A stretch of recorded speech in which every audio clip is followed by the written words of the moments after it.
सबसे पहले तो आप सबको, सभी भारतवासियों को बहुत सारी बधाई।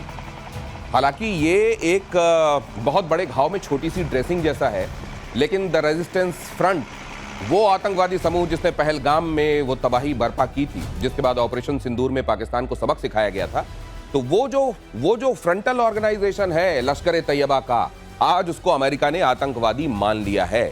आतंकवादी माना जाना अमेरिका की तरफ से इसका सिग्निफिकेंस क्या है, और कई देश और अगर मान लेते हैं, यूनाइटेड नेशन सिक्योरिटी काउंसिल इसकी तरफ से इसको आतंकवादी संगठन मान लिया जाता है, तो क्या होगा ये सब हम समझेंगे। उधर हम ये जानेंगे कि कहते हैं कि एक साथ बहुत सारे मोर्चे नहीं खोलने चाहिए, इस एक कहावत को इजराइल कैसे निगेट करता है। उसने एक नई डेफिनेशन लिख दी है पूरे मामले में, यह भी हम बात करेंगे और बताएंगे आपको।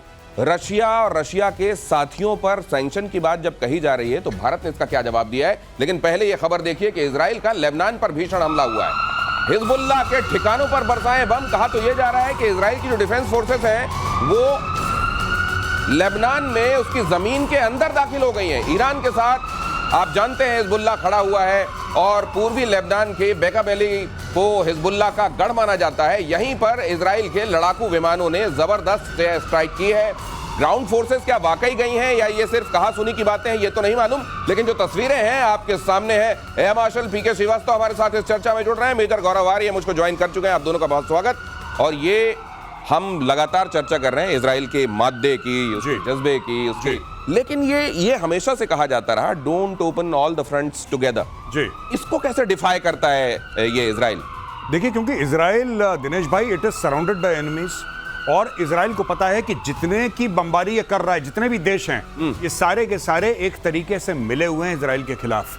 इजराइल को यह पता है कि अगर वो ईरान पे फोकस करेगा तो वहां पे हिजबुल्लाह जग जाएगा, हिजबुल्लाह को मारेगा तो हमास जग जाएगा। ये जो आपने अभी फोटोज दिखा रहे हैं, वीडियो दिखा रहे हैं कि साहब लेबनान में इन्होंने बमबारी कर दी और बेका वैली के अंदर इन्होंने इतना बड़ा एयर स्ट्राइक कर दिया, एक्शन कर दिया है, ये तो चुप बैठे थे इजराइली तो 7 अक्टूबर के बाद गाजा में ऑपरेशन कर रहे थे हमास के खिलाफ।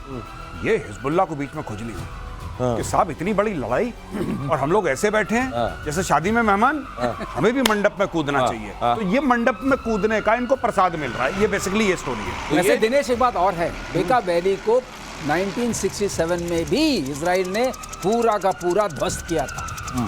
ये वही है जगह, अब दोबारा करने में इनकी बड़ी फैमिलिटी उस जगह के साथ है। ओके, आना जाना बड़ा अच्छा लगा रहता है। जब वो तंग करते हैं वो देम मर। बेका वैली को बहुत अच्छे से इजराइल समझता है, और ये जो हो रहा है ये इजराइल पहले भी कर चुका है। लेकिन ये कि आप बहुत सारे एनिमीज से अगर सराउंडेड हो, आपको एक साथ खतरा नजर आए, तो वैसे तो कहा जाता है कि कई फ्रंट्स अगर खोल लेंगे आप सब जगह बिजी हो जाएंगे, हो सकता है आप रक्षा ना कर पाए उतने अच्छे तरीके से। लेकिन इजराइल एक नई परिभाषा गढ़ता है भारत के संदर्भ में। अगर इसकी बात कर लें जरा मेजर गौरव आर्य, हम समझते हैं चाइना हमारे लिए क्या इंटेंट रखता है, हम समझते हैं बांग्लादेश हमको लेकर क्या सोच रहा है, हम ये भी समझते हैं कि श्रीलंका ऑफ लेट किस तरीके से चाइना के इन्फ्लुएंस में है, और पाकिस्तान जो कर रहा है वो तो हम समझते ही हैं। लेकिन क्या वो इजराइल वाली डेफिनेशन हम लागू कर सकते हैं? हमारी परिस्थितियां अलग है। हमारी परिस्थिति बहुत अलग है। पहली चीज, इजराइल के आसपास कोई भी एटमी पावर नहीं है। इजराइल के आसपास, यानी कि इजराइल अगर लड़ता है हमास से, उसके पास एटम बम नहीं है। इजराइल अगर लड़ता है ईरान से, उसके पास नहीं है, ना सीरिया के पास, ना यमन के पास, ना लेबनान के पास, ना इजिप्ट के पास। ना इजिप्ट के साथ तो दोस्ती हो गई उसकी, लेकिन किसी के पास कुछ भी नहीं है। भारत की यह प्रॉब्लम है कि भारत की वेस्ट की तरफ पाकिस्तान है, जो कि एक न्यूक्लियर वेपन स्टेट है, supported duly by America and China, और चाइना तो है ही। तो हमारी जो परिस्थिति है टोटली डिफरेंट है। हमारी परिस्थिति इजराइल से सेम नहीं। कई लोग कहते हैं ना, इजराइल जैसा क्यों नहीं कर सकते। इजराइल जैसी परिस्थिति हो तो इजराइल जैसा कर भी देंगे। परिस्थितियां अलग हैं और इसका ख्याल रखना पड़ेगा, और यही बात चीफ ऑफ डिफेंस स्टाफ ने कही कि अपनी परिस्थितियों को देखते हुए, अपने भौगोलिक क्षेत्र को देखते हुए, अपनी चुनौतियां देखते हुए हमको अपने हथियार तैयार करने होंगे। अगली खबर देख लीजिए, ड्रूज पर हमला करने वालों पर पलटवार, बेडोइन के काफिले पर इजराइल का अटैक। अब देखिए, दूसरा मोर्चा है जिसके बारे में मैं आपको यहां बता रहा हूं। एक तो बता दिया आपको लेबनान वाला मोर्चा, अब दूसरा मोर्चा यहां सीरिया में जो खुला हुआ है। इजरायली प्रेसिडेंट नेतन्याहू का बहुत बड़ा बयान, कहा कि जरूरत के हिसाब से कार्रवाई जारी रहेगी। मतलब यहां सीरिया में भी लगातार कार्रवाई। अभी आप देखिए, इतनी बड़ी कार्रवाई ईरान के खिलाफ करके हटा है, हमास के खिलाफ अभी उसकी कार्रवाई जारी है ही, हिजबुल्लाह से, हूती से निपटना उसका लगातार जारी है ही। और यहां देखिए सीरिया में उसका ऑपरेशन जो ये शुरू हुआ है, उसको कहा जा रहा है कि जारी रहेगा। उधर ये भी खबर आ रही है कि अहमद अल शरा जी। वो छोड़ के भाग गए टर्की है, क्या ये बात सही है? आपके पास भी ये खबर है? नहीं, मैंने सोशल मीडिया में देखा है, मेरे पास ऐसी कोई इसका प्रूफ नहीं है, या मैंने कोई मेन स्ट्रीम मीडिया में देखा हो, मैंने नहीं पढ़ा अभी तक। लेकिन इसमें खूबसूरती की बात यह है कि अहमद अल शरा को तुर्की ने ही इंस्टॉल करवाया था। अब अगर वो तुर्की भाग जाता है, जो कि सोशल मीडिया डिक्लेयर कर रहा है, तो आप समझ लीजिए कितना बड़ा यहां पे यानी कि एक वॉइड है। एक तो ये बात है। दूसरी एक और चीज मैं कहना चाहता हूं कि इजराइल जो कर रहा है ना, इजराइल बड़े सोच समझ के कर रहा है, क्योंकि इजराइल को पता है ना सीरिया के पास एयर डिफेंस है, उसको पता है ना लेबनान में है, ना गाजा में है, ना ईरान में है, किसी के पास एयर डिफेंस नहीं है। तो आपने देखा होगा ज्यादातर इजराइल के अटैक्स हैं एयर स्ट्राइक्स होती है, एयर स्ट्राइक्स जी। क्योंकि उनका हवाई जहाज जाके तेहरान के ऊपर, दमिश्क के ऊपर नाच गाना करे, किसी को पता ही नहीं लग रहा क्या हो रहा है।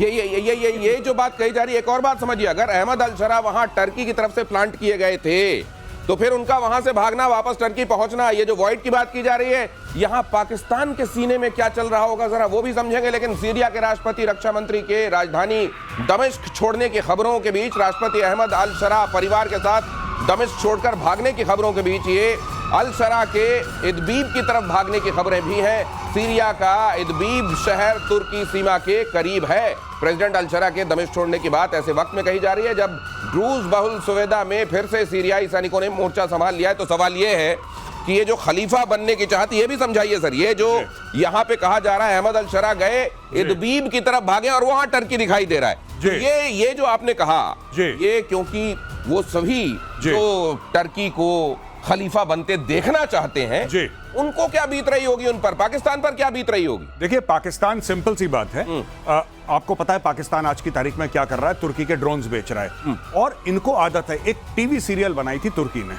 आपको पता ही है, और टीवी सीरियल बनाई थी तो बड़ी फेमस हुई, वो एर्दुगुल गाजी करके एक टीवी सीरियल थी। और इमरान खान ने एक्चुअली ये बोला था कि ये इस्लामिक इतिहास है, जबकि वो टीवी सीरियल थी।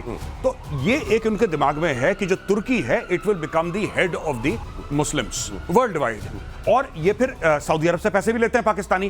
तो इसके बाद क्या हो रहा है कि ये देखिए साहब, यहाँ ये दमिश्क है और यहाँ पे गोलान हाइट्स हैं, जहां से इजराइल जब मन चाहे नीचे आके एक थप्पड़ मार के वापस चला जाता है। और यहाँ पे यूनाइटेड नेशंस भी है, ये दिखाई दे रहा है इजराइल जी, जहां इजराइल के यहाँ पे गोलान हाइट से नीचे आता है ना वो दमिश्क की ओर। और दमिश्क के 25-30 किलोमीटर दूर इजराइल की जो ब्रिगेड थी, गोलान ब्रिगेड, वो आ चुकी थी, एक जमाने में आ चुकी थी, आज से कुछ महीने पहले। तो अब यहाँ पे चला गया इदलिब पे, यहाँ से बस यहाँ से कट मारेगा, तुर्की के अंदर बच जाएगा ये आदमी। तो ये यहाँ पर क्या पीके श्रीवास्तव सर, ये कितना बढ़ता दिखाई दे रहा है? ये होगा, ये रिस्ट्रेंट तरीके से आगे बढ़ेगा, ऐसे ही चलता रहेगा? सीरिया न जाने कितने दिनों से ऐसे ही चल रहा है। ऐसे शरा का एक अभी बयान फिर भी आया है। शरा ने बोला है कि ड्रूज हमारे भाई हैं, वो हमारे ही हैं, हमें इंटीग्रेटेड रहना है। तो भागने की खबर से उसका तालमेल बैठता है। भागने से पहले आदमी कहने लगता है ना, हम सब भाई भाई हैं। और ये बात है। और जहां तक इजराइल का सवाल है, इजराइल गोलन हाइट पे बैठा हुआ है और वहां से पूरा का पूरा सीरिया दिखाई देता है, लेबनान दिखाई देता है, वो सबको मारेगा। और ड्रूज, एक दर्शकों के मन में ख्याल आता होगा, हमने हमास की बात की, हमास की हमने बात की, हिजबुल्लाह की, हूती की, हम लोग प्रतिशोध में बात करते रहे। कई लोग पूछ रहे थे कि ड्रूज क्या बला है, ये कहां से नए लोग आ गए। और HTS क्या है? तो HTS सपोर्टेड बाय तुर्की है, ठीक है, और ड्रूज सपोर्टेड बाय इजराइल है। तो ये घमासान है, दोनों घमासान चल रहा है। लेकिन ये घमासान है। वो चाहते हैं कि ड्रूज हमारे बॉर्डर पे बैठे रहें, और ड्रूज को अगर आपने कुछ तंग किया तो ड्रूज के सपोर्ट में इजराइल जाके मारता है। मतलब आप ये बताना चाह रहे हैं कि जहां भाई भाई की बात की जाए ना, वहां असल में भाईचारा होता नहीं। भाई भाई बहुत नारा लगे ना कि फलाने फलाने भाई भाई, आपको याद होगा चीनी गुंजाइश होती है, हिंदी भाई भाई भाई, इसीलिए इसकी गुंजाइश। और सीरिया के सुवेदा में फिर से भीषण जंग इसीलिए छिड़ी हुई है। बेडौइन मिलिशिया ने ड्रूज पर किया हमला। ये वहां की एक तरीके से समझ लीजिए कि ट्राइबल लोगों की एक तरीके से जमात है। ड्रूज पर हमला किया और हमले में ड्रूज समुदाय के कई लोग जख्मी। और अभी तक आप ये समझ ही चुके हैं कि ड्रूज के साथ इजराइल खड़ा हुआ है और यहां पर बेडौइन मिलिशिया उनके अगेंस्ट आए हुए हैं। तो ये संघर्ष आगे क्या कहां ले जा रहा है, इस पूरे खित्ते को कहां ले जा रहा है? खित्ते का तो पता नहीं क्या हाल बेहाल हो गया है दिनेश भाई। यहाँ पे ये हो रहा है कि बेडुइन्स पहले एक जमाने में ये जिसको कहते हैं कि नोमैड्स हुआ करते थे, कभी यहाँ गए वहाँ गए, टेंट अपने साथ ले जाते हैं। अब इनका मिलिशिया बना है, इनके पास रॉकेट लॉन्चर्स हैं, RDX है, AK-47 है और गाड़ियाँ भी हैं, और they are fully supported by Ahmed al Sharaa. अब ये लोग जो हैं, इसमें कई लोग जो थे वो अलकायदा वाले हैं, कई लोग इस्लामिक स्टेट वाले हैं, और ये चढ़ दौड़े ड्रूज के ऊपर, राइट। तभी तो उनकी जो कॉन्वॉय जा रही थी उसके ऊपर इजराइल ने एयर स्ट्राइक करी है कि हाँ तुम इनके साथ लड़ रहे हो, लो हम तुम्हें ठोकते हैं। इजराइल देख रहा है पूरा ऊपर से और इजराइल मार रहा है इनको। तो इससे एक चीज और देखिए, ये जो नोमैडिक इधर के लोग होते हैं जो इधर उधर घूमते हैं और जिनको आप कह लीजिए कि बंजारे होते हैं, खाना बदोश वो खाना बदोश एक साथ मिलते हैं, तो वहां पर कितनी शांति की बातें होती हैं, जरा ये भी देख लीजिए। हमारी तरफ से हमारे यहाँ कभी कोई अगर प्रीचर निकलता था, कहीं जाता था, तो शांति का संदेश और जीवन को कैसे बेहतर बनाया जाए ये सिखाता है। और वहां क्या हो रहा है ये भी देखिए। मिडिल ईस्ट में फिर से हालात तनावपूर्ण है। सीरिया पर इजराइल के भीषण हमले से बौखलाया हुआ है ईरान।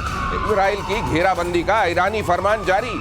इजराइल को घेरने की तैयारी में है प्रॉक्सी गुट। हालांकि इजराइल के लिए ये कोई ब्रेकिंग न्यूज नहीं है। इजराइल को इसकी आदत है, घेरो कितना घेरोगे, और वो हर तरफ एक साथ दसों दिशाओं में वो लड़ाई लड़ने की काबिलियत रखता है। लेकिन ईरान इतनी जल्दी फिर से कोशिश करेगा, ये सोच नहीं रही थी दुनिया। हमने कल क्या बात करी थी? इजराइल ने बोला कि बम धमाके हम करेंगे, ठीक करे। कल हमने ये बोला था कि स्टेल्थ बयान दे देगा, बोला था स्टेल्थ बयान। ये स्टेल्थ बयान दे दिया इसने। तो ईरान का काम खत्म हो गया है, ईरान का पलटवार खत्म हो गया है। ईरान ने बयान दे दिया कि छोड़ेंगे नहीं तुम्हें, बस तुम समझ लेना, तुम्हें नहीं छोड़ेंगे, चाहे कुछ हो जाए नहीं छोड़ेंगे। अब छोड़ेंगे तो बिल्कुल नहीं, छोड़ें तो बिल्कुल नहीं, और अगली बार तुमने हाथ लगा दिया फिर तो बिल्कुल भी नहीं छोड़ेंगे। तो ये ईरान ने समझा दिया, अब ईरान ठंडा हो जाए। ये देखिए, युद्ध की ये भी एक टैक्टिक है। हो सकता है आज तक किसी सुनजू ने या किसी गुंजू ने किसी किताब में ना लिखा हो, लेकिन ये भी एक टैक्टिक है कि जब मार पड़े तो फिर से पलटिए, कहे हम तुमको छोड़ेंगे नहीं, और जब और मार पड़े फिर से हम छोड़ेंगे नहीं, इस बार नहीं छोड़ेंगे, इस बार नहीं छोड़ेंगे। और पाकिस्तान तो खैर इस मामले में सबका अगवा है। अगली खबर देखिए, रूस के पूर्व राष्ट्रपति दिमित्री मेदवेदेव का बड़ा ऐलान। तीसरा विश्व युद्ध शुरू हो चुका है, दिमित्री मेदवेदेव ने कहा। रूस की नेशनल सिक्योरिटी काउंसिल के डेप्यूटी चेयरमैन ने कहा। पुतिन के सबसे करीबी लोगों में से एक दिमित्री मेदवेदेव ने कहा कि अब पूरे के पूरे यूरोप पर बम बरसा देना चाहिए। पुतिन ने अपने 2 कार्यकाल पूरे होने के बाद दिमित्री मेदवेदेव को ही रूस का राष्ट्रपति बनाया था, और उन्हें पुतिन के हाथों का एक तरीके से कठपुतली भी माना जाता है, और यह भी माना जाता है कि दोनों एक दूसरे की छाया के तौर पर हैं। ऐसे में अगर दिमित्री मेदवेदेव ने तीसरे विश्व युद्ध की घोषणा की है तो इस पर जाहिर है दुनिया गंभीरता से सोचेगी। कहा है अब तो वक्त आ गया है कि यूरोप पर बम गिरा देना चाहिए। मतलब अब यूक्रेन से बात आगे बढ़कर यूरोप की तरफ जा रही है, और इधर ट्रंप के कॉल जा रहे हैं कि तुम समझौता करो, सिर्फ 50 दिन बचे। देखिए, सबसे बड़ी बात, ट्रंप ने उससे पूछा, ये हमने कवर करा था प्रतिशोध में। ट्रंप ने बोला, जेलेंस्की क्या तुम मॉस्को को मार दोगे? जेलेंस्की ने बोला हाँ। फिर इसने बोला, मैं तो न्यूक्लियर मार दूंगा, पुतिन ने। फिर ये कहता, अच्छा सुनो, तुम मॉस्को को फिलहाल छोड़ दो। ट्रंप ने यू टर्न ले लिया। टैको बोलते हैं, TACO, टैको, खाने वाला टैको होता है। एक टैको है ट्रंप ऑलवेज चिकन्स आउट। ये अमेरिका में बड़ा फेमस चल रहा है आजकल, ट्रेंड कर रहा है अमेरिका में। टैको मतलब ट्रंप ऑलवेज चिकन्स आउट। ये भाई आज धमकी देता है, कल बैक ट्रैक। इसलिए मैंने बोला था, सबको मैं बोलता हूं, जब ट्रंप धमकी देता है, घर जाओ 3 दिन के लिए सो जाओ, ये 3 दिन के अंदर भाई अपना दिमाग बदल के कुछ और कह देगा। ये जो टेंशन नहीं लेने का। ये जो आप टैको कह रहे हैं जी, पीके श्रीवास्तव सर, हिंदुस्तान में तो इसके लिए पलटू राम कहा जाता है किसी एक नेता को, आप जानते हैं। तो अब वो पलटू राम भी कई बार कॉम्प्लेक्स में आ जाते होंगे कि यार मैं कहां ठहरता हूं इनके आगे। बिल्कुल नहीं ठहरते, आप बिल्कुल सही कह। ट्रंप के आगे आज कोई नहीं ठहर पा रहा है ना। इतनी पलटी हमने यही देख ली है। और टैको वर्ड वहां बहुत पॉपुलर है। टैको बेल्स करके टैको मिलता है और लोग खाते रहते हैं। अब लोगों ने टैको को एक्सपेंड कर दिया कि भाई ये हम खा रहे हैं। Trump always chicken, Trump always chicken. और ये टैको आजकल बड़ा चल रहा है ना। मैंने पहली बार जब देखा टैको है क्या, रोटी के बीच में हमारी जो सब्जी बीच में हम दबा के खा लेते थे ना, बिल्कुल आज भी खा लेते हैं रोटी के बीच में। अब वो उनकी रोटी के बीच में सब्जी दबाते हैं तो उसको नाम देते हैं टैको। आपको लगता है अरे बड़ा फैंसी नाम है, ये है टैको की हकीकत। और टैको की हकीकत वो जो ट्रंप कर रहे हैं। अगली खबर यह है, ईरान के 2 बड़े कमांडरों की मौत। 5 दिनों में हुई दोनों कमांडरों की मौत। ईरानी कमांडरों की मौत के पीछे कई दावे हैं। कहा तो यह भी जा रहा है कि 1988 में कोई केमिकल वेपन मारा गया था इजराइल की तरफ से इन दोनों को, एक तरीके से डंक मार के छोड़ दिया गया था। और ये 38 साल बाद भाई लोग दोनों सिधार गए। मतलब ये भी चल रहा है। अब वर्दी पहनने वाला नहीं कोई ईरान में। वर्दी पहनने वालों की कमी होती जाएगी। वो कहेंगे हमें सिविल में रखो। नहीं वो अरे सर, वो जैसे PF वगैरह में पैसे जमा कराते हैं तो चक्रवर्ती जो आप कहते हैं ब्याज, ये चक्रवर्ती वाली मार ये तब मारा था 88 में, कहते हैं कोई केमिकल वेपन मारा था, और आज उनकी डेथ हुई है। पता नहीं क्या चक्कर है। ये वेपन के बारे में हम लोग बहुत पढ़ते लिखते हैं। हमें तो वही मुझको ये भी लगता है गुप्त वेपन है। नहीं, हाँ नाम याद आया दिनेश, ये मोसाद वेपन है। ये मोसाद वेपन है जो 38 साल पहले एस्टैब्लिश हुआ था ईरान में। डंक अब मार दिया है। नहीं मुझको एक चीज और लगती है सर कि हो सकता है मोसाद का जब इस तरीके का रौला हो गया है, इतना पूरी दुनिया में वो जाना जाता है, यहाँ कई लोग भाई लोग अपना स्कोर सेटलिंग भी उसकी आड़ में कर लेते होंगे। बगल वाले को टपकाया, हो सकता है मोसाद हो। अब ये हजम नहीं होता कि 38 साल अगर लेड जैसा कोई स्लो पॉइजन भी दे रहे हो भाई साहब, तो 10-15 साल में खेल खत्म हो जाना चाहिए। यहाँ इतने दिनों तक रोक कर अगर जा रहा है कोई 38 साल, तो हो सकता है वहां कहीं आपस में स्कोर सेटलिंग होती है, मोसाद ने कर दिया है। जी बिल्कुल, ऐसा हो सकता है कि मोसाद के नाम का नारियल वहां पे फोड़ दिया हो। लेकिन अब इसके पलटवार में जब मोसाद का नाम चली गया है, तो अब देखना कल एक ईरान का या परसों एक ईरान का बैलिस्टिक बयान आएगा। स्टेल्थ आ चुका है, अब बैलिस्टिक बयान आएगा, उसके बाद क्रूज बयान आएगा, सारे बयान आएंगे, ड्रोन बयान आएगा, सारे के सारे बयान ईरान के आएंगे। अब आप देख लीजिएगा कि अब हम छोड़ेंगे नहीं। मेरे बयान बच गए हैं, बता रहे हैं कि आपने चक्रवर्ती बोल दिया है सर। अरे चक्रवर्ती तो सम्राट होता है, चक्रवृद्धि था एक्चुअली। हो सकता है ये यहाँ पे जुबान फिसली हो, मर्म समझ रहे हैं हमारे दर्शक। अगली खबर देखिए, अमेरिका ने टीआरएफ को घोषित किया आतंकी संगठन। टीआरएफ ने ही पहलगाम में मचाया था कत्लेआम। आतंकी संगठन लश्कर तैयबा की ही ब्रांच है, the resistance front. Jammu Kashmir में आतंकी वारदातें करता रहा है ये टीआरएफ। अब मुझको एक चीज और लगती है जी, लश्कर तैयबा वो आ गया, फिर जमातुद्दावा के साथ आपने सबको, इसको भी बैन कर दिया, इसको भी बैन कर दिया, अब ये आ गया ये टीआरएफ का फिर से बैन हो सकता है, ये उस तरीके से हो जाए। अमेरिका ने तो मान ही लिया जी। ये इस तरीके के नाम बनाते रहेंगे, बैन होते रहेंगे, लेकिन पर्पस का सर्व होगा नहीं। देखिए मैं आपको बताता हूं दिनेश भाई, सिंपल सी बात है, इसके बैन होने से ठीक है, ये एक बहुत बड़ी डिप्लोमेटिक जीत है भारत की। भारत ने अमेरिका को कन्विंस करा, congratulations to doctor Jaishankar and team. लेकिन having said that, I would like to say and place on record, इससे कोई फर्क नहीं पड़ता। इससे इसलिए फर्क नहीं पड़ता क्योंकि यही चीज तो लश्कर तैयबा के साथ हो चुकी है। उसने 26/11 कर दिया जो उसको करना था। जैश ए मोहम्मद को पुलवामा करना था, उसने करा। क्या उसके पहले वो प्रोस्क्राइब्ड ऑर्गेनाइजेशन नहीं थी? क्या यूएन और यूएस उसको आतंकी संगठन नहीं समझते थे? समझते थे। टीआरएफ को भी समझ लिया। हमें ये यूएस ने जो करा भाड़ में जाए, हमने क्या करना है ये हमें देखना है। जब हमें पता है कि टीआरएफ के ठिकाने पाकिस्तान में, मैं अक्सर कहता हूं नल जो है ना, इसका नल, आतंकियों का नल, ये पाकिस्तान में है। पाकिस्तान में घुस के नल बंद करना पड़ेगा। कश्मीर में ऑपरेशन करने का ज्यादा फायदा नहीं है, लिमिटेड फायदा। दिनेश, इसको भी IWT ट्रीटी टाइप जो इंडस वाटर ट्रीटी है, वहां भी नल बंद करना पड़ेगा। अब ये टंकी ही रोकनी पड़ेगी सर, रोकनी पड़ेगी। और गौरव एक फर्क पड़ेगा जरूर, ये जो जाके मौज करते थे यूएस में, वो मौज नहीं कर पाए।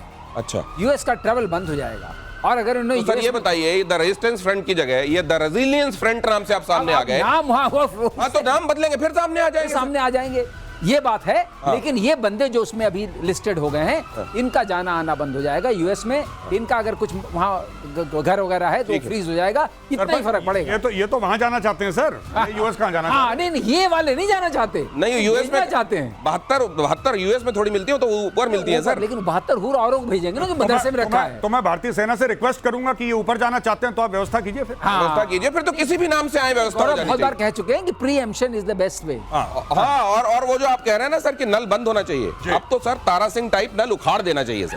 हाँ, अब और आधे पाकिस्तानी पहनते, अब देखिए जरा, आप देखिए पाकिस्तान, जज्बा देखिए आप, आधे पाकिस्तानी पहनते हैं सेकंड हैंड कपड़े। गैलप और गिलानी पाकिस्तान ने किया सर्वे, वहां का एक सर्वे, ये ग्रुप है गैलप एंड गिलानी, उन्होंने सर्वे में बताया कि 48% पाकिस्तानी पुराने कपड़े खरीदते हैं, सेकंड हैंड बाजारों से स्वेटर, कोट, कुर्ते खरीदते हैं। अब आप ये तो जानते हैं किस तरीके के हथियार खरीदते हैं, वो तो आपको मालूम है। अब ये कपड़े कैसे आप किसी का कपड़ा पहन सकते हैं क्या? सोचिए। और मुझे तो लगता है कि ये किस तरह के कपड़ों पर किया गया है, जो हम अंदर पहनते हैं कपड़े, क्या उस पर भी ये सर्वे? और मैं तो ये कहता हूँ ये निश्चित रूप से वैसे कपड़े भी सेकंड हैंड पहनते होंगे। राम राम राम। हाँ, मुझे तो ये लग रहा है सर। और ये गैलप एंड गिलानी, ये 48% लोग जी सर कैसे पहन सकता है कोई दूसरे का पहन रहे हैं? उतरन पहन रहे हैं 48%। अच्छा, लेकिन किसकी? अब पता नहीं सर, जिसकी ये सर नहीं, मुझको लगता है सर आधे साल इनके चीन से आते होंगे, आधे साल अमेरिका से आते होंगे, बाकी बचे कुछ समय में तुर्की दे देता हो। जो अंदर की बात कर रहे हो तुर्की से आता है। जो आप बात कर रहे हैं अंदर की, वो मामला तुर्की से आता है, ठीक है। और बाकी जो है वो थोड़े से अमीरी वाले कपड़े अमेरिका से, और नॉर्मल वाले चाइना से, जो अमेरिकन्स ने पहन के फेंक दिया, जो चाइनीज ने पहन के फेंक दिया, और जो तुर्की ने अंदर वाला पहन के फेंक दिया, वो डायरेक्टली पैक करके भेजो as aid package to Pakistan. ये खुद ही कह रहे हैं भाई साहब 48। ये कौन से 48? यानी कि हाफ ऑफ पाकिस्तानी पॉपुलेशन उत्तरायण पहन रही है। मतलब ऐसे ये दिनेश क्या इसके- कहना चाह रहे हैं आप, मैं समझ गया जी। आप ये कहना चाह रहे हैं कि गैलप एंड गिलानी की जगह हाँ। अगर गैलप एंड सम स्वेट होता या कुछ और होता, हाँ। गिलानी ना होता उसमें, हाँ। तो ये 48% की जगह 98% होता। आप ये कहना चाह रहे हैं शायद, हैं? ये अगर ऐसा है तो ये अंदर की बात है, आज सामने आ गई है, ये बाहर आ गई है। असल में पाकिस्तान को लगता है सेकंड हैंड की आदत पड़ गई है। सेकंड हैंड सिर्फ कपड़ों तक सीमित नहीं है। पीके श्रीवास्तव सर ये आपको बताएंगे सर। देखिए कपड़े नहीं है तो लंदा बाजार है वहाँ पे। हाँ। तो बिल्कुल सर, आपको बिल्कुल, बिल्कुल। लंदा बाजार बने हुए हैं ये क्या होता है कराची में, जहाँ ये कपड़े मिलते हैं। ओ हो। पूरा बाजार का बाजार है। अच्छा। पूरा पाकिस्तान उसी में घुस लगा हुआ। उत्तरायण उन्होंने बताई ना, हाँ। उत्तरायण बाकी लोगों की तो आ गई, वो जनरल जो उतारते वो भी तो जाएगा वहीं पर। अच्छा, नहीं तो जनरल भी वहां क्या उत्तरायण पहन रहे हैं? जनरल वो नहीं पहन रहे हैं, हाँ। वो तो माल सब ले रहे हैं ना। अच्छा। अपनी उतार के अपनी कौम को दे रहे हैं। अब ये- कौम जज्बे में है और जनरल उतार के दे रहे हैं। जनरल कब्जे में है। जनरल के कब्जे में आवाम है और कौम यहां जज्बे में है। अगली खबर देखिए, भारत ने हाइपरसोनिक मिसाइल का परीक्षण किया। प्रोजेक्ट विष्णु के तहत डिजाइन मिसाइल की टेस्टिंग। डीआरडीओ ने extended trajectory long duration hypersonic cruise missile यानी ETLDHCM का टेस्ट किया। 11,000 किलोमीटर की स्पीड से अटैक। मौजूदा ब्रह्मोस, अग्नि और आकाश से काफी एडवांस है ETLDHCM। सर ये आने की ये क्या चीज है, क्या बला है, और अब पाकिस्तान इसको कैसे देख रहा होगा? प्रोजेक्ट विष्णु में दिनेश 12 तरह की मिसाइल्स बनेंगी। उसमें से एक ये है, और ये मिसाइल जो बनी है वो इंडिजिनस है। स्क्रैम इंजन चाहिए इसको बनाने के लिए।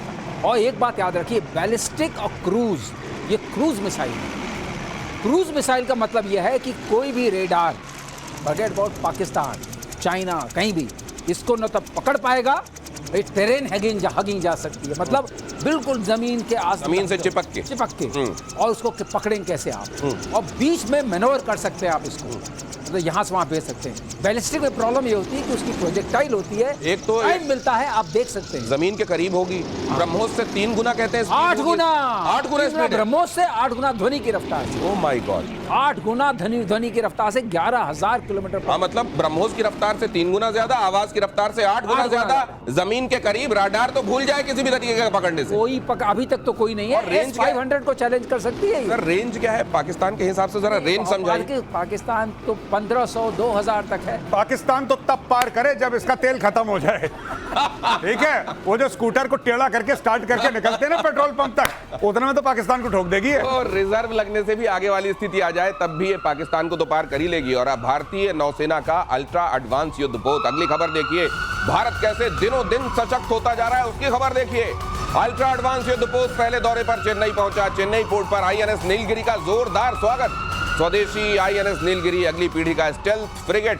15 जनवरी को पीएम मोदी ने युद्धपोत का कमीशन किया था। आप देख रहे हैं नेवी को हर दिन कैसे स्ट्रांग बनाया जा रहा है। हर एक दिन आप नेवी से जुड़ी कोई ना कोई खबर देखते हैं, और इसकी वजह यह है कि भारत ये समझ रहा है, और ये मेजर गौरव आर्य और पीके श्रीवास्तव हमारे दोनों गेस्ट आपको लगातार ये बताते रहे हैं कि भारत का जो समुद्री तट है उसको पूरा महफूज करना है, और साथ में चाइना की तरफ से हमारे समुद्री इलाकों में आने वाली थ्रेट को आने वाले दिनों, और पाकिस्तान तो है ही, उसका कराची भी हमको लगातार देखते रहना है। सर ये हर दिन जी आपको नया चैप्टर अनफोल्ड होता हुआ दिख रहा है नेवी में? सिर्फ चैप्टर अनफोल्ड नहीं दिख रहा है, ये चैप्टर इंडिया में लिखे जा रहे हैं, ये सबसे बड़ी बात है। हाँ। ये और नेवी का मैं बता रहा हूं आज की तारीख में भी 95% of the stuff that the navy uses and manufactures is inside India. Navy का डिजाइन ब्यूरो है, नेवल डिजाइन ब्यूरो इसको बनाता है, डिजाइन करता है। गार्डन रीच शिप बिल्डर्स हैं, कभी आपके मसगांव डॉक्स वाले हैं, मुंबई वाले, वो बनाते हैं। ये सारा का सारा माल अंदर बनाया गया है, स्टेल्थ फ्रिगेट्स बना रहा है। अब देखिए ना, विक्रांत बना दिया कि नहीं बना दिया, तो फिर ये सब क्या चीज है इनके लिए, बहुत बड़ी बात थोड़ा ना है। So they are making the top platforms in the world for the navy and they are making it in India. ये सबसे बड़ी जीत है। सिर्फ ये नहीं कि नेवी में नया जहाज आया, ये जीत नहीं है कि नेवी में जहाज आया, जीत ये है कि वो it was made in India by an Indian. Bharat की तरफ से बनाया जाने वाला, भारत की ही कंपनियों की तरफ से बनाया जाने वाला, भारत के लिए इस तरीके का एक तरीके से स्टेल्थ फ्रिगेट, दिखाई ना देने वाला फ्रिगेट। सर ये आप तो हमेशा कहते रहे कि नेवी हमेशा से खुद मुख्तार ज्यादा रही है दोनों के मुकाबले, अगर आप आर्मी और एयरफोर्स की बात करते हैं, लेकिन अब ये कहां जा रही है बात? ये जो स्टेल्थ है हाँ। दिनेश, ये बहुत मुश्किल है समुद्र में, क्योंकि इसका रेडार क्रॉस सेक्शन भी कम होगा और एकॉस्टिक सिग्नेचर भी कम होगा। अच्छा, क्योंकि सोनार से भी नहीं सोनार पकड़ी से, जाएगी। हाँ। ये बहुत बड़ी बात है। और ये लड़ाकू शिप है, फ्रिगेट है, और इसके अंदर हमारी, जैसे गौरव ने बोला ये सबसे बड़ी उन्नत बात यह है कि इसमें अपने देसी सामान लगे हैं, पराकेट भी है और ब्रह्मोस लगे हुए हैं। तो ये इस 8 ब्रह्मोस है इसके अंदर, 8 मार सकती है, और पराकेट भी 4 हैं। तो इसके अंदर सारी क्षमता जो आप देखते हैं, मारक क्षमता और जाने की क्षमता, जैसे क्या कहते हैं मूव, वो भी अपनी अपनी है। कराची में कैसे सुनी जा रही होगी ये खबर? बस हाँ, ये सुनिए। किसी दिन कर दें हैप्पी दिवाली, ये लोगों को पता लग जाए कराची में। तो अब 2 स्वदेशी बैलिस्टिक मिसाइल का टेस्ट। अगली खबर देखिए, एक साथ पृथ्वी 2 और अग्नि 1 का सफल परीक्षण। ओडिशा के चांदीपुर टेस्ट रेंज पर मिसाइलों का सफल परीक्षण। स्ट्रैटेजिक फोर्सेस कमांड के तहत मिसाइल टेस्ट। अच्छा, ये मैंने देखा था बीते दिनों, हमेशा होता था कि अगर हम कोई टेस्ट करें तो होड़ लगा के पाकिस्तान कुछ ना कुछ अपने यहाँ जरूर जला के फुर्र करता था। हाँ, इन दोनों नहीं दिख रहा है। बिल्कुल नहीं, इन दोनों थोड़ा सा पाकिस्तान सहमा हुआ है। सेकंड हैंड कपड़े खरीद रहा है, सेकंड हैंड कपड़ा खरीद रहा है और सेकंड हैंड मिसाइल। वो एक्चुअली क्या करता है, जैसा मैंने बताया था ना, वो हरा पेंट कर रहा है चाइनीज मिसाइल में। उड़ जा काले कागा, उड़ जा काले कागा जी, ये कर रहे हैं ये लोग। Strategic forces command, I think it's a very very big step. ये जो आप कह रहे हैं ना, अग्नि का इन्होंने टेस्ट करा है, और पृथ्वी 2, if I am not mistaken, आपने पृथ्वी 2 बोला, बहुत ही शानदार।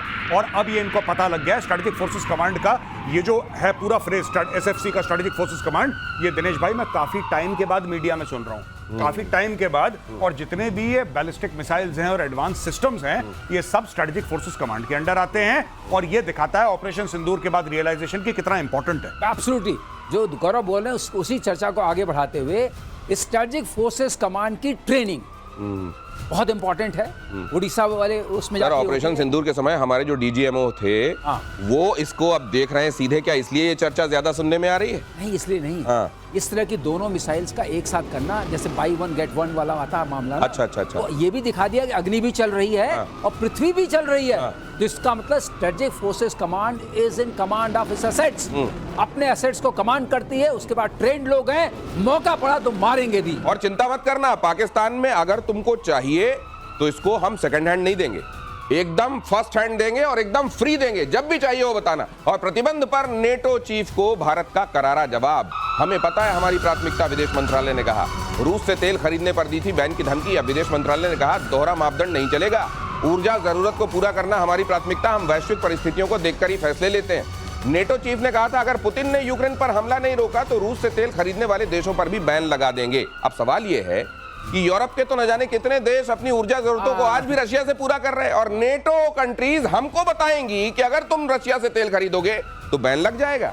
और तुम ये सोच रहे हो कि आज का हिंदुस्तान ये चुपचाप रहकर सुन भी लेगा? पीके श्रीवास्तव सर, ये किस दुनिया में जी रहे हैं? मतलब कितना ये बैन करने लायक है? बिल्कुल कोई मतलब नहीं है। अपने आप खरीद रहे हो हमसे ज्यादा और हमें बता रहे हो, और सारे शामिल हैं उसमें, ऑस्ट्रिया, स्लोवाकिया, कोई नाम ले लो, सारे शामिल हैं। और ये बोल रहे हैं, ये बोल क्यों रहे हैं? ये अब मैं बता रहा हूं आपको बोल क्यों रहे हैं। बोल इसलिए रहे हैं कि कह रहे हैं पुतिन से बोलो भाई बंद करो। अब इनसे तो बन नहीं रही। नहीं सर, ये आजकल एक नया ट्रम्प भी बोल रहा है, ये डर बोल रहा है इसका, डर बोल रहा है, इनसे तो बन नहीं रही, डर बोल रहा है। पुतिन इनकी बात मान नहीं रहा है, नहीं, कह रहे भैया आप बताइए। नहीं, आज ये नया चलन चल गया। ट्रम्प ने भी ये बात कही कि अगर चाइना और इंडिया रशिया पर दबाव नहीं बनाते हैं तो इन पर बैन। अरे उनकी अलग अपनी इंडिविजुअलिटी है, वो एक देश है, उसकी एंटिटी है, उसका अपना फैसला है। उसके अगर जो दोस्त है उसके पास जाके कॉलर पकड़ के कहें तो बंद कर, और अमेरिका ऐसा नहीं करने पर सैंक्शन लगा देगा। और हमारे ऊपर और उस, अरे सैंक्शन लगाना है रूस के ऊपर लगाओ। अगर तुम्हें रूस चाहते हो, ये रूस से बात नहीं कर रहे, ये कह रहे हैं इंडिया तुम फोन करो, यही तो मार्क रट ने बोला था। बिल्कुल सही। तुम एक काम करो, तुम फोन करो पुतिन को, तुम पुतिन को फोन करके ये बोलो कि भाई तुझे यूक्रेन पर बमबारी कर रहा है, तू बंद कर दे। अगर पुतिन ने यूक्रेन के ऊपर अटैक करना बंद नहीं करा तो हमें इंडिया के ऊपर। अब ये देखो, और ये बंदा ट्रंप को डैडी बोलता, पता है दिनेश, ये डैडी बोलता नहीं, इसने ऑफिशियली बोला है ट्रंप के साथ, ये कह रहा डैडी। जब ट्रंप ने बोला कि मैंने ईरान और इजराइल की लड़ाई बोल दी, क्या कहता है, you are like daddy.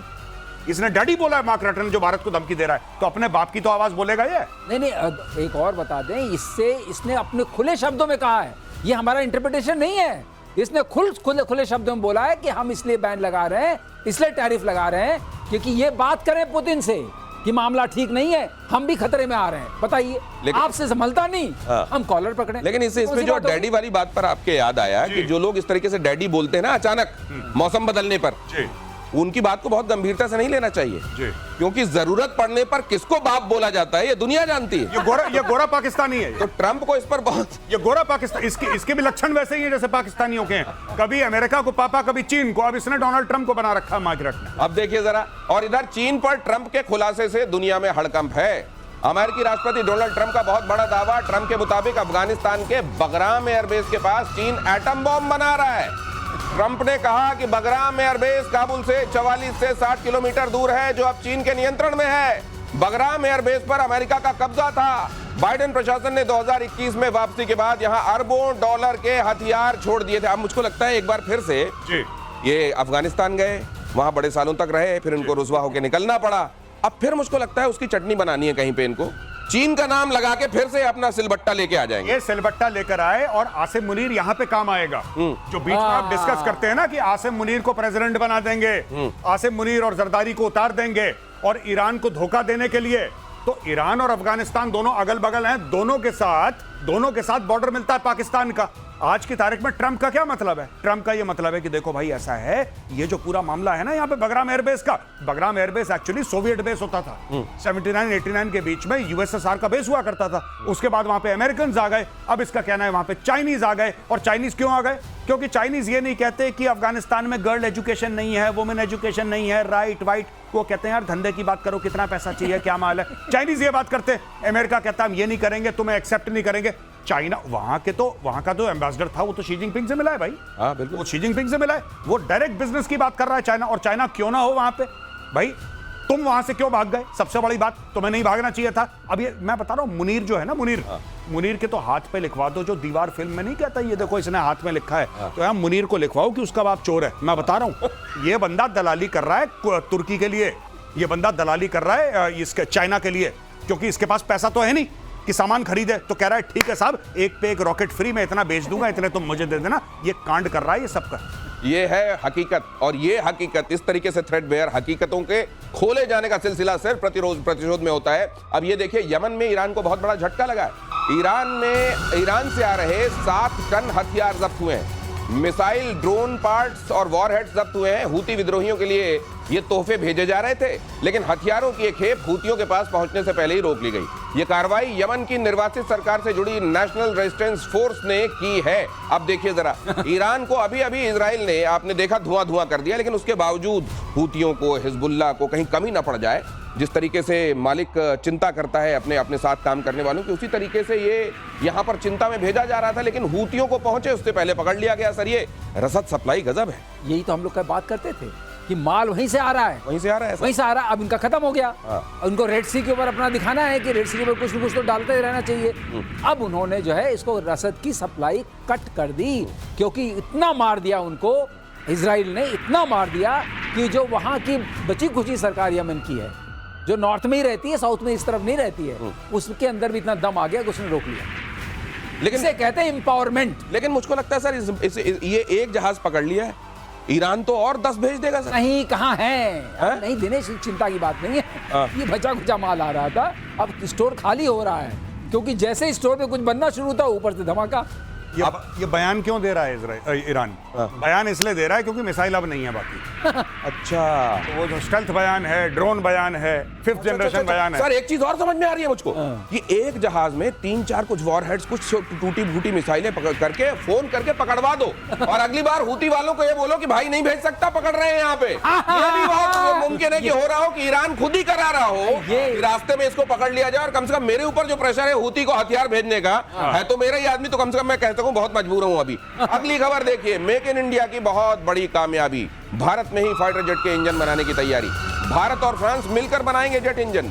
Advanced medium combat aircraft में लगेंगे ये इंजन अगर आपको समझना है तो वीकेंड प्रतिशोध इस बार देखना मत भूलिएगा।